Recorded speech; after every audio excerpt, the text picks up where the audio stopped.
The following show is for educational purposes only. It is not intended to diagnose nor treat any medical condition.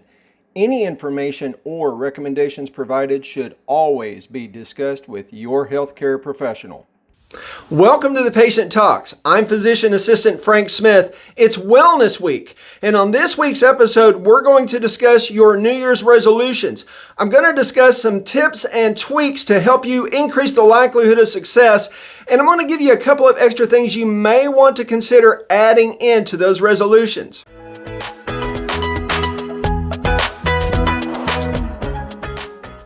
Welcome to 2025. I hope this is going to be a great year for you. If you're like most people, myself included, you've probably set yourself some New Year's resolutions. And most of the time, those include some changes in how we exercise and some changes in our diet.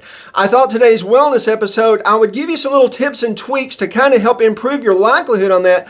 I've got a couple of other things you may want to add into it as well. The first tip I want to talk about is a lot of people start a resolution with, I want to lose X number of pounds this year, or I want to weigh X by the end of the year. No. How's that? No. Look, here's the truth. We don't actually care what we weigh. We don't. We care how we look and how we feel. And scales sometimes can be defeating. So one of the little tips I want to give you is put the scales away. Don't weigh yourself. What I want you to do instead is I want you to find a pair of pants that are a little snug.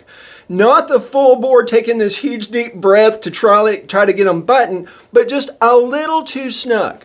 Once you've found those pants, fold them up, put them on the shelf. When you want to know what kind of success you've been having, put those pants on. Your scales will sometimes lie to you. It can be due to you may have had a little too much sodium the day before and didn't realize it. Some hormonal changes can make us retain water. There's a lot of different things that can temporarily change our weight. And if you've been doing all the right things and you go to get on that scale and it's shown no change, or even worse, it's gone the wrong direction, you feel defeated and you quit. Your pants won't lie to you. The scales sometimes will. So tip number one, as you're headed down this road, don't weigh yourself. Tip number two, I want you to take a good, hard look at the resolutions and goals that you've set for this year. And I want you to ask yourself one thing. How likely is it that I will be doing this 5 years from now? And if the answer is, oh, there's no way I'll do this for the next 5 years, don't even start. Here's the thing. I don't care what you weigh 6 months from now. I don't care how fit you are 6 months from now. What I care about is how fit are you 2 years from now, 5 years from now, 10 years from now.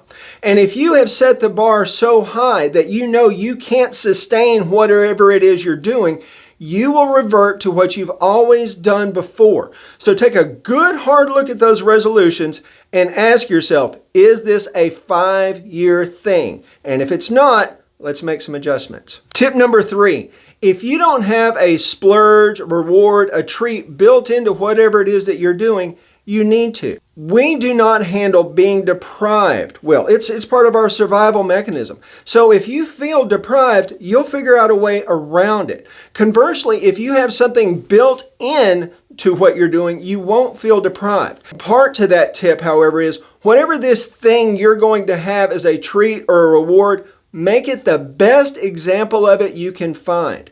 I'll occasionally have a patient come to me and their treat is a cheesecake, but they'll come to me and go, I have found this new recipe for it, and it's got half the calories and a third of the fat. Okay, do you feel satisfied? Almost certainly not. A good cheesecake, frankly, should crack the floor when you drop it. So when you have that reward, have exactly what it is that you're craving. Have the best example of it.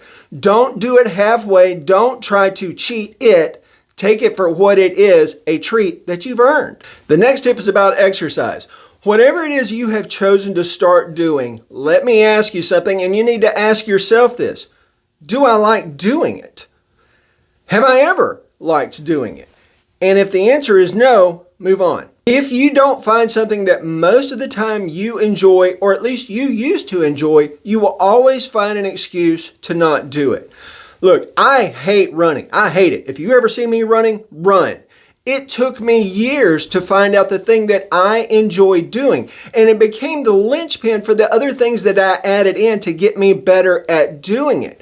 But if you're like me and you detest running and you've made your New Year's resolution, I'm going to run a half marathon, but you hate running, you're going to set yourself up for failure. Find things that you enjoy doing or you used to enjoy doing. Now then, if the answer is, well, I don't like doing any of it, then it's time to broaden your horizons. My little girl is much like her dad. She's not a naturally athletic person. And a couple of years ago, I had told her when she was signing up for classes for school, hey, you need to find something athletic for that 7th period. Well, her class schedule came out, choir.